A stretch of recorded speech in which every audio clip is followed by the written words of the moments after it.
السلام علیکم ورحمۃ اللہ وبرکاتہ. کیا نحمدہ ونصلی علی رسولہ الکریم، اما بعد فاعوذ باللہ من الشیطان الرجیم، بسم اللہ الرحمن الرحیم.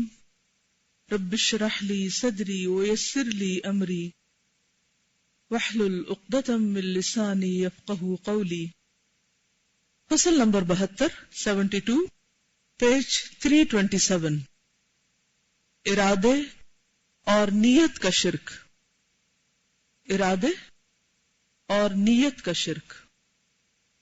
جب انسان اپنی نیت میں کسی اور کو شریک کر لیتا ہے، جب کوئی اچھا کام کرنے لگتا ہے تو ہر اچھے کام کی بنیاد اور اچھا کام کہتے ہی اس کو ہے جو اللہ کے لیے کیا جائے. عمل صالح کی تعریف یہی ہے کہ وہ کام جو اللہ کی خاطر کیا جائے اور سنت کے مطابق ہو. لیکن اگر ہم بظاہر یہ کہیں کہ یہ کام اللہ کے لیے ہے، لیکن ساتھ ہی کسی اور کو بھی اس میں شریک کر لیں، کسی اور کی خوشی کو یا اس کی قربت چاہنے کو، تو وہ کام پھر اللہ کے لیے نہیں رہتا، وہ غیر اللہ کے لیے ہو جاتا ہے. تو یہ لکھتے ہیں کہ اب رہا ارادے اور نیت کا شرک، کیونکہ شرک کی اقسام پڑھ رہے ہیں نا ہم، اقوال میں شرک، افعال میں شرک، اور یہاں ارادے میں شرک. تو یہ ایک ایسا سمندر ہے جس کا کنارہ ہی نہیں، یعنی جس کا احاطہ کرنا ہی مشکل ہے. سوال یہ ہے کہ اس شرک سے کیسے نجات مل سکتی ہے؟ کیونکہ ہر شخص یہ سوال ضرور کرتا ہے اور ہر ایک کو اس میں ضرور مشکل پیش آتی. کوئی شخص یہ نہیں کہہ سکتا کہ میرا ارادہ ہمیشہ 100% یا میری نیت پوری کی پوری اللہ کے لیے خالص ہے. اللہ کے لیے کرتے ہیں لیکن پھر اور خیالات آ جاتے ہیں، شیطان کچھ اور وسوسے ڈال دیتا ہے. تو ہر مخلص شخص اس معاملے میں پریشان رہتا ہے. تو لکھتا ہے کہ ہر وہ شخص جو اللہ تعالی کے سوا کسی دوسرے کے ارادے اور نیت سے عمل کرے، کسی کام سے تقرب الہی کے سوا یعنی اللہ کی قربت چاہنے کے علاوہ کسی دوسرے کے تقرب کی نیت کرے کہ میں یہ کام کروں تو فلاں کا مقرب بن جاؤں گا، اس کا منظور نظر بن جاؤں گا، اس کا محبوب بن جاؤں گا، اپنے کسی عمل کا کسی اور سے بدلہ چاہے، یعنی کام بظاہر دین کا ہو لیکن اس کا صلہ کسی شکل میں بندوں سے چاہے. کسی شکل سے مراد کیا ہے؟ مثلا تعریف چاہنا، ریکگنیشن چاہنا، نام چاہنا، شہرت، جزا، بدلہ، تقرب، کچھ بھی. سمجھ لیجئے کہ اس نے اپنے عمل اور کام میں، اپنے ارادے اور نیت میں غیر اللہ کو شریک کر لیا. مثلا یہاں ہم سب آ کر بیٹھے، ہم سب کو پھر یہ دہرانا چاہیے، پھر یاد کرنا چاہیے کہ ہم صرف اللہ کے لیے آئے، یعنی اس کی جزا، ریوارڈ، بدلہ صرف اللہ سے چاہتے ہیں. کیسے پتہ چلے کہ ہم اللہ ہی سے چاہتے ہیں؟ وہ اس طرح کہ جب ہم اللہ کے لیے نکلتے ہیں تو امتحان ضرور ہوتا ہے، آزمائش ہوتی کسی نہ کسی شکل میں. جب کوئی مشکل پیش آتی ہے تو اس وقت ہمارا رویہ، ہماری سوچ کیا ہوتی ہے؟ جب کوئی رکاوٹ پیش آتی ہے تو ہم کیا سوچنے لگتے ہیں؟ مثلا آپ یہاں آئے ہیں اور یہاں آنے میں کئی رکاوٹیں ہو سکتی ہیں، مشکلات ہو سکتی. مثلا یہی کہ کسی نے ہمیں پوچھا نہیں، کسی نے ہمارا خیال نہیں رکھا، ہم جو سمجھ کر گئے تھے یا جو ایکسپیکٹ کیا تھا وہ پورا نہیں ہوا، وہ ایکسپیکٹیشن پوری نہیں ہوئی. تو ایسی صورت میں انسان جب اللہ کے لیے نکلا ہے تو پھر اس وقت یہ سوچنے لگے کہ آئندہ مجھے نہیں آنا. اگر آپ اللہ کے لیے آئے ہیں تو پھر بیچ میں نفس کہاں سے آ گیا؟ نظر کس چیز پر ہونی چاہیے کہ کیا اس سفر سے اللہ کی قربت میں اضافہ ہوا، اللہ پر ایمان میں اضافہ ہوا، مجھے کچھ سیکھنے کو ملا، میرے علم میں اضافہ ہوا، مجھے اپنی کسی بری عادت یا اپنی کسی غلطی کی پہچان کا موقع ملا؟ اگر یہ مقاصد پورے ہو گئے تو میرا یہاں آنا یا بیٹھنا فائدے سے خالی نہیں ہوا۔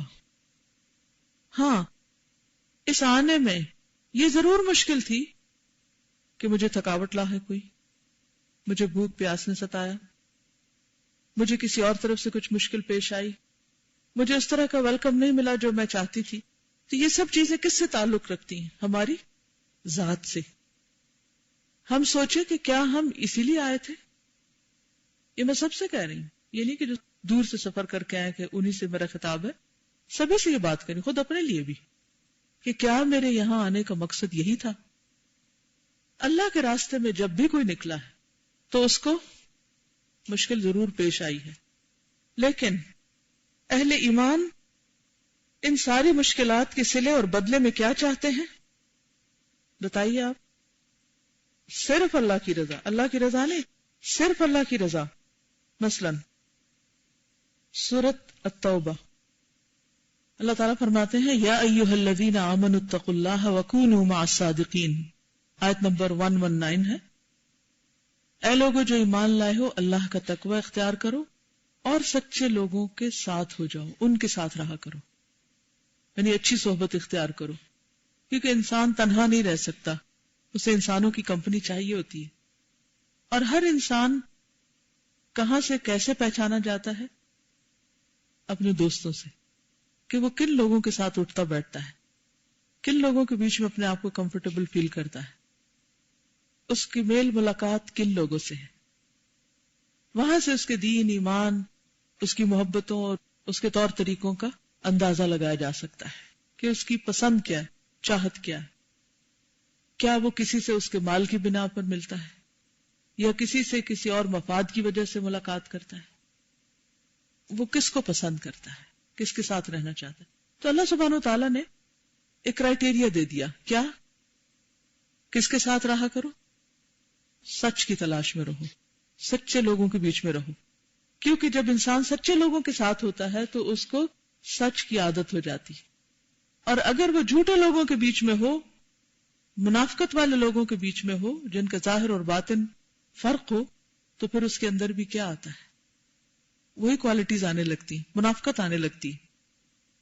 پھر فرمایا ما كان لأهل المدينة ومن حولهم من الأعراب أن يتخلفوا عن رسول الله ولا يرغبوا بأنفسهم عن نفسه۔ اہل مدینہ کو اور مدینہ کے ارد گرد جو اعراب رہتے ہیں، انہیں یہ بات زیبا نہیں دیتی کہ وہ رسول اللہ صلی اللہ علیہ وسلم کے پیچھے رہ جائیں اور اپنی ذات کو ان کی ذات پر ترجیح دیں، کیونکہ کچھ لوگ مخلص مومن ہوتے ہوئے بھی غزوہ تبوک میں پیچھے رہ گئے تھے۔ 3 طرح کے لوگ تھے نا، ایک تو وہ کہ جنہوں نے پکار پر فوراً ہی لبیک کہی، السابقون السابقون۔ دوسرے وہ کہ جنہوں نے لبیک تو کہی لیکن ذرا ٹھہر کے تھوڑا پیچھے رہ گئے، جیسے ابو خیثمہ انصاری تھے۔ جب سب لوگ جا رہے تھے ان کا اچھا میں بھی جاتا ہوں، اتنے میں اپنے باغ گئے، ٹھنڈا سایہ تھا، ٹھنڈا پانی تھا، بیوی نے کھجوروں کا خوشہ لا کے رکھ دیا پاس، کھانے لگے۔ کھاتے کھاتے خیال آیا کہ اللہ کے رسول صلی اللہ علیہ وسلم تو 300 میل دور کا سفر کریں اس گرمی میں، اس مشقت میں، اور میں یہاں بیٹھ کر کھجوریں کھاؤں اور سائے کا مزہ لوں۔ تو ایک دم ان کے اندر ایک تکلیف اٹھی اور فوراً ہی تیز رفتار اونٹنی لی اور کسی طرح مارے پڑے وہاں آپ کے ساتھ پہنچ گئے، کونوا مع الصادقین پر عمل کر لیا۔ کچھ لوگ ایسے تھے کہ جن کو یہ خیال تو آیا لیکن گئے نہیں، جن میں وہ 3 صحابی مرارہ بن ربیع اور ہلال بن امیہ، کعب بن مالک۔ نبی صلی اللہ علیہ وسلم جب واپس آئے تو پھر ان کے ساتھ جب سوشل بائیکاٹ ہوا تو اس پر ان کی توبہ کا اعلان ہوا۔ اس کے علاوہ باقی جو لوگ تھے وہ تو تھے منافقین مدینہ کے اندر، لیکن بعض اوقات اہل ایمان سے بھی کمی کوتاہی ہو جاتی اہل ایمان ہونے کے باوجود۔ تو اللہ سبحانہ وتعالیٰ نے واضح انسٹرکشن دے دی کہ یہ نہیں ہو سکتا، یہ ہونا ہی نہیں چاہیے کہ تم اللہ کے رسول کو تو جہاد پہ بھیج دو اور تم خود گھر بیٹھ رہو، یا اپنے آپ کو ان پر ترجیح دو۔ کیوں؟ Why؟ ذَلِكَ بِأَنَّهُمْ لا يصيبهم ظمأ ولا نصب ولا مخمصة في سبيل الله ولا يطؤون موطئا يغيظ الكفار ولا ينالون من عدو نيلا إلا كتب لهم به عمل صالح إن الله لا يضيع أجر المحسنين. کیونکہ ایسا نہیں ہوتا کہ اس راستے میں پیاس، تھکاوٹ اور بھوک پہنچے، یعنی اللہ کے راستے میں، اور انسان کہیں کوئی قدم رکھے، یعنی اس راستے میں نکلے اور کفار کو غضبناک کرے یا دشمن سے جا ملے، یعنی صرف نکلنا بھی اور پھر مقابلہ بھی، کوئی بھی صورت ہو سکتی ہے. غزوہ تبوک میں تو مقابلہ نہیں پیش آیا تھا، صرف لوگ پہنچے ہی تھے، امتحان بڑا سخت تھا لیکن آگے جنگ نہیں ہوئی، جنگ کے بغیر ہی کامیاب ہو کر واپس لوٹے. فرمایا کہ اللہ کتب لہم بہ عمل صالح، مگر ان کے ہر قدم پر ان کے لیے نیکی لکھ لی جاتی. تو انسان جب اللہ کے راستے میں نکلتا ہے تو ہر قدم پر اس کے لیے نیکی لکھ لی جاتی ہے. ان اللہ لا یضیع اجر المحسنین، اللہ محسنوں کا اجر ضائع نہیں کرتا. ولا ينفقون نفقة صغيرة ولا كبيرة، اور نہ کوئی چھوٹی چیز خرچ کرتے اور نہ بڑی. ولا يقطعون واديا، اور نہ کوئی وادی پار کرتے. الا كتب لهم، مگر ان کے لیے سب لکھ دیا جاتا ہے اجر. ليجزيهم الله احسن ما كانوا يعملون، تاکہ اللہ ان کو ان کے اعمال کی بہترین جزا دے. تو بات یہ ہے کہ جب ہم نیکی اور احسان کرتے اس لیے کہ جزا اللہ سے پائیں، تو اللہ کے راستے میں نکلیں، روز نکلیں، روٹین میں نکلیں، کوئی کام کاج کریں، چھوٹا کریں یا بڑا کریں، مال خرچ کریں، کوئی سفر کریں، اور اس میں کوئی بھی چیز جو ہمارے نفس کے خلاف ہمیں پیش آ جائے تو اس پر ہمیں کسی قسم کا کوئی گلہ شکوہ نہیں کرنا چاہیے. کیوں؟ اس لیے کہ ہم انسانوں کے لیے نہیں نکلے، کسی انسان سے اپنی عزت اور تعظیم چاہنے کے لیے نہیں نکلے. وہ ان کا فرض ہے، وہ اپنا فرض ادا کریں کہ وہ مہمان کا اکرام کریں. لیکن ہمارا فرض کیا ہے کہ ہم اپنی نیت کو صرف اللہ کے لیے خالص کر لیں. اور اگر کسی راستے میں، یعنی اللہ کے راستے میں کوئی مشقت آئے بھی تو بھی اس سے باز نہ آئے، اس کام سے رکے نہیں. جبھی کیا ہو سکتا ہے، جبھی یہ کام ہو سکتا ہے کہ وَمَا كَانَ الْمُؤْمِنُونَ لِيَنْفِرُوا كَافَّةً فَلَوْلَا نَفَرَ مِنْ كُلِّ فِرْقَةٍ مِّنْهُمْ طَائِفَةٌ لِيَتَفَقَّهُوا فِي الدِّينِ وَلِيُنذِرُوا قَوْمَهُمْ إِذَا رَجَعُوا إِلَيْهِمْ لَعَلَّهُمْ يَحْذَرُونَ. عام انسان تبھی بچ سکتے ہیں جب خاص انسان اللہ کے راستے میں نکلے، دین کی اسپرٹ ان کے اندر آئے، اور پھر جا کر دوسروں کے اندر بھی وہی روح پھونکے. اور یہ کام جبھی ہو سکتا ہے جب انسان کی نیت صرف اور صرف اپنے رب کے لیے خالص ہو جائے، اور اس راہ میں وہ کسی سے کسی بھی قسم کی بھلائی، احسان اور فائدے اور تعریف کسی بھی قسم کی اس کی توقع نہ رکھے، بلکہ اس کو اپنے لیے عین سعادت کا ذریعہ سمجھے کہ اللہ نے مجھے چنا ہے، مجھے موقع دیا، مجھے توفیق دی، مجھے صلاحیت دی ہے. حضرت ابراہیم علیہ السلام کا دین حنیف، جس کی اتباع کا اللہ نے اپنے تمام بندوں کو حکم دیا ہے، فاتبعوا ملت ابراہیم حنیفا، اور بار بار آتا نا وما کان من المشرکین. بت تو انہوں نے کبھی پوجے ہی نہیں تھے. یہاں بتوں کے شرک سے اجتناب اور بیزاری کی بات نہیں ہے، صرف وہ تو انہوں نے کیا ہی. حنیف مسلم، یکسو مسلمان تھے، ان کی ساری توجہ صرف اور صرف اللہ کی طرف تھی. اور جس ملت کے سوا دوسری ملت مقبول نہیں، نہیں طریقے سے، ملت ہے طریقہ، وہ یہی ہے کہ بندے کے افعال، اقوال، ارادہ اور نیت خالص اللہ تعالی کے لیے ہو، اس میں کسی کو شریک نہ گردانا جائے. اور اسلام کی حقیقت بھی یہی ہے، اس کے بغیر بندے کا کوئی عمل مقبول نہیں، اس کے بغیر بندے کا کوئی عمل مقبول نہیں. اسی لیے آپ دیکھیں کہ جب نیت میں خلل آتا ہے، خرابی آتی، تو چھوٹی چھوٹی بات پہ ہم ہمت ہار بیٹھتے ہیں، مایوس ہو جاتے ہیں، ارادے بدل لیتے ہیں. ارادوں میں کمزوری کی وجہ یہی ہوتی ہے نا، استقامت نہیں ہوتی، ثابت قدمی نہیں ہوتی، نتیجتاً کوئی نتیجہ نظر نہیں آتا، کوئی کام بڑھتا پھلتا پھولتا نظر نہیں آتا، کیونکہ وہ شرائط ہی پوری نہیں ہوئی جو اس راستے کے لیے ایک لازمی حیثیت رکھتی ہیں. اس لیے ہم سب کو بار بار اور بار بار اپنی نیت کو چیک کرتے رہنے کی ضرورت ہے. اور دن میں کئی بار، یہ نہیں کہ کبھی کبھار کچھ پڑھا تو پھر خیال آ گیا، پھر ایک آدھ دن اپنے آپ کو چیک کیا اور اس کے بعد پھر وہیں لوٹ گئے. جب تک ہم سیلف لیس نہیں ہوتے. لفظ پڑھا ہوا نا سیلف لیس، کیا مطلب ہوتا ہے؟ ہاں، بے لوس. بے لوس. کیونکہ نفس کا شر جو ہے وہ انسان کے لیے بہت بڑا فتنہ ہے. انسان باہر مشکلات دیکھتا ہے لیکن سب سے بڑی مشکل خود اس کے اپنے اندر ہوتی، جو اس کے راستے میں رکاوٹ بنتی، جو اس کو فَفِرُّوا إِلَى اللَّهِ پر عمل نہیں کرنے دیتی. وہ دوڑتے دوڑتے ٹھوکر کھا کے اپنے ہی پاؤں سے گر جاتا ہے. خود ہی اپنے آپ کا دشمن ہے. شیطان کا درجہ بھی بعد میں آتا ہے. شرور نفس سب سے پہلی رکاوٹ ہے، اور شرور نفس کا سب سے پہلا اظہار نیت کی خرابی اور پھر ارادے کی کمزوری میں آتا ہے. جب کسی چیز پر انسان کی کنوکشن ہو جاتی کہ جو میں کر رہا ہوں وہ صحیح ہے، راستہ یہی درست ہے، تو پھر وہ جان تو دے دیتا ہے مگر اس کو چھوڑتا نہیں. صحابہ کی کنوکشن اور ہماری اس دین کے کام کی کنوکشن میں یہی بہت بڑا فرق ہے.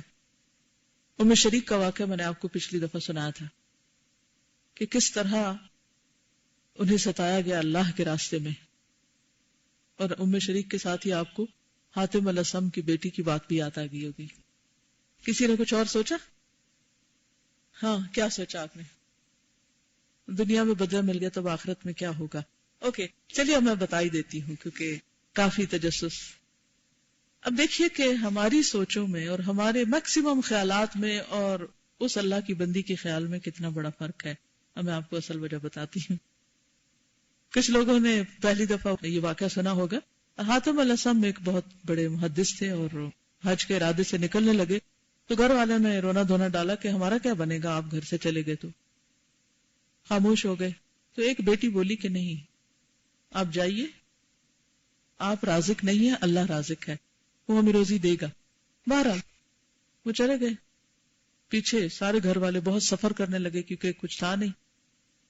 تو تمہیں اتفاق یہ ہوا کہ جو خلیفہ وقت تھا وہ کہیں پاس سے گزرا ان کی بستی کے. اسے پانی چاہیے تھا.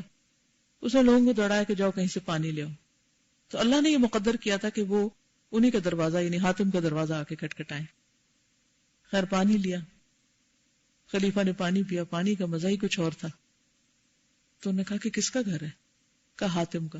کہا ہاں، اب پتہ چلا کہ انسان کی نیکی خود اس کے رزق اور اس کی باقی چیزوں میں کتنی خوبصورتی اور کتنا لطف پیدا کر دیتی ہے. کیونکہ جو کچھ ہم کرتے ہیں نا ہمارے جسم سے بھی وائبز نکلتی ہیں اور وہ ہمارے سراؤنڈنگ کو متاثر کرتی ہیں. بہرحال انہوں نے پوچھا کہ وہ کہاں ہے؟ پتہ چلا کہ وہ تو حج پر گئے. کہا پیچھے والوں کی کیا حالت ہے؟ کہا اللہ کے توکل پہ جی رہے ہیں، بس جو بھی تھوڑا بہت گزارا ہو رہا ہے. تو خلیفہ کا دل پسیج گیا. اس نے کہا کہ کیسے لوگ ہیں یہ کہ جو تھوڑا بہت جمع کیا تھا وہ لے کے وہ چلے گئے اور پیچھے گھر والے جو ہیں وہ اس حال میں ہیں. بہرحال اس کے پاس جو کچھ مال و دولت تھا وہ اور اپنے ساتھی جو تھے ان سے بھی کہا کہ جو تمہارے پاس ہے نکالو. وہ سب کچھ اکٹھا کیا اور جا کے ان کے گھر میں دے دیا. سارے گھر والے بہت خوش ہو گئے کہ ہمارا جو توکل تھا اس کا نتیجہ کیا نکلا کہ ہمیں اتنا کچھ مل گیا جس کا ہم نے سوچا بھی نہیں تھا. سب ہنس رہے تھے، خوش ہو رہے تھے. وہ بیٹی پھر رونے لگی جو پہلی دفعہ بھی سب سے مختلف رائے رکھتی تھی. تو ماں پریشان ہوئی، کہنے لگی کہ تمہارا دماغ خراب ہے، اتنی خوشی کی بات اور تم پھر رونے لگی. کہنے لگی میں اس پر نہیں رو رہی کہ اللہ نے اتنا بڑا ہم پر انعام کیا، اس پر تمہیں شکر ادا کرتی ہوں. میں سوچ یہ رہی ہوں کہ اگر ایک انسان نے ہمارے حالات جان کر ہمارے ساتھ اتنا بڑا احسان کیا ہے تو وہ رب جو رحمان اور رحیم ہے، اگر وہ ہماری طرف رحمت کی نظر سے دیکھے اور قیامت کے دن جب رحمت کی نظر سے دیکھے گا تو کیا کچھ عطا نہیں کرے گا. تو مجھے وہ دن یاد آ گیا کہ اس دن جس پر اللہ کی نگاہ رحمت پڑ گئی، جس پر اس کی نظر رحمت ہو گئی، پھر وہ کامیاب ہو گیا. اللہ کے نیک بندے ہمیشہ جب بھی انہیں دنیا کی کوئی نعمت ملتی ہے تو وہ فوراً کیا سوچتے ہیں؟ آخرت کا کیا ہوگا، کیا یہ وہاں بھی ملے گا؟ جس کے دل میں بھی خوف خدا ہوتا ہے اور جس کے دل میں بھی آخرت کی فکر ہوتی ہے، اس کو جب کوئی نعمت ملتی ہے تو وہ اسی خیال سے روتا ہے کہ اللہ کہیں ایسا تو نہیں کہ دنیا میں ہی سب کچھ مل جائے، ہمارے ایمان کا، یقین کا، توکل کا، اچھے اعمال کا بدلہ یہی تو نہیں کہیں ملنے لگا، وہاں کے لیے کیا ہوگا؟ اور تیری نظر رحمت وہاں کے لیے چاہیے، کیونکہ اس کا یقین یہ تھا کہ یہ سب کچھ صرف اللہ کے کرنے سے ہوا ہے. یہی توحید خالص ہے کہ جب بھی کوئی کامیابی انسان کو ملے، اچھا اگر ہم ہوتے تو ہمارا کیا ری ایکشن ہوتا؟ میں نے کہا تھا نا، یہ جو میں ہے نا اس وقت میں نے کہا تھا نا کہ ایسا ہوگا، لہذا دیکھو یہ ہو گیا نا، لہذا میری بات سچی ہوئی نا، دیکھو نا میں کتنی نیک ہوں، دیکھو میں کتنی تقوی والی ہوں، دیکھو مجھے کیسا کیسا الہام ہوتا ہے، دیکھو میری قابلیت، دیکھ لیا نا، میں جو کہتی ہوں وہ سچ ہوتا ہے. جب ایسی کوئی نیکی یا ایسی کوئی نعمت سامنے آتی ہے اس وقت بھی میری میں نہیں نکلتی، میں تو پہلے کہہ دیا تھا، میں تو پہلے سے جانتی ہوں، مجھے تو پتا تھا ایسے ہونا ہے. فوراً ہماری کوشش کیا ہوتی ہے کہ اس چیز کا کریڈٹ خود لے لیں اور خود کو منوا لیں، دیکھ لو پھر ہم کتنے نیک ہیں. یہ میں نکلتی نہیں ہے، اس سے ہم باہر نہیں آتے، اور یہی سب سے بڑی ہماری مشکل ہے. کیوں نہیں ایسا ہوتا کہ پہلا خیال اللہ کی رحمت کی طرف جائے؟ اسی مقصد کو اچیو کرنا ہے کہ یہ چیز لاشعوری طور پر اور شعوری طور پر اور آٹومیٹیکلی کیا ہو جائے کہ خود کریڈٹ لینے کا شوق ختم ہو جائے اور ہر چیز اور ہر رحمت کا سورس اللہ رب العزت کو بتایا جائے. ھذا من فضل ربی لیبلونی ااشکر ام اکفر، یہ میرے رب کے فضل سے ہے، اس نے مجھے آزما لیا ہے کہ اب اس نعمت کو پا کر میں شکر ادا کرتا ہوں، یعنی اس کا احسان مانتا ہوں یا ناشکری کرتا ہوں. اصل شکر یہی ہے کہ سب سے پہلے محسن کے احسان کا اعتراف ہو کہ سراسر اسی نہیں دیا، اسی کے کرنے سے ہی ہوا ہے، اور اس کے بعد باقی باتیں تو چلتی رہتی ہیں.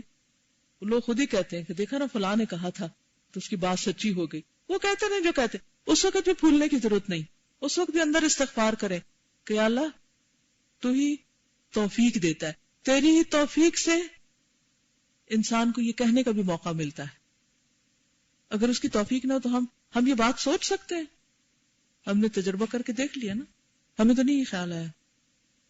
تو بات یہ ہے کہ اصل اخلاص یہ ہے کہ انسان جو کچھ کرے اللہ کے لیے کرے، اور پھر اس کی نظر ہمیشہ آخرت پر ہو، آخرت کی جزا پر، کیونکہ وہ ہمیشہ رہے گی. حضرت ابراہیم کا دین حنیف، جس کی اتباع کا اللہ نے اپنے تمام بندوں کو حکم دیا ہے اور جس ملت کے سوا دوسری ملت مقبول نہیں، وہ یہی ہے کہ بندے کے افعال، اقوال، ارادہ اور نیت خالص اللہ تعالی کے لیے ہو، اس میں کسی کو شریک نہ گردانا جائے. اور اسلام کی حقیقت بھی یہی ہے، اس کے بغیر بندے کا کوئی عمل مقبول نہیں. وَمَن يَبْتَغِ غَيْرَ الْإِسْلَامِ دِينًا فَلَن يُقْبَلَ مِنْهُ وَهُوَ فِي الْآخِرَةِ مِنَ الْخَاسِرِينَ. اور جو شخص اسلام کے علاوہ کسی دوسرے دین کو چاہے گا تو وہ اس سے دوسرا دین قبول نہیں کیا جائے گا، اور آخرت میں وہ نامرادوں میں سے ہوگا. دوسرا دین سے مراد کیا؟ جیسے شرک. یہی وہ ملت ابراہیمی اور ملت اسلام ہے جس نے اس سے منہ موڑا وہ سب سے بڑا بے وقوف ہے. اسی کے بارے میں آتا نا وَمَن يَرْغَبُ عَن مِلَّةِ إِبْرَاهِيمَ إِلَّا مَن سَفِهَ نَفْسَهُ وَلَقَدِ اصْطَفَيْنَاهُ فِي الدُّنْيَا وَإِنَّهُ فِي الْآخِرَةِ لَمِنَ الصَّالِحِينَ. اوکے. سبحانك اللهم وبحمدك نشهد ان لا اله الا انت نستغفرك ونتوب اليك. السلام علیکم ورحمۃ اللہ وبرکاتہ.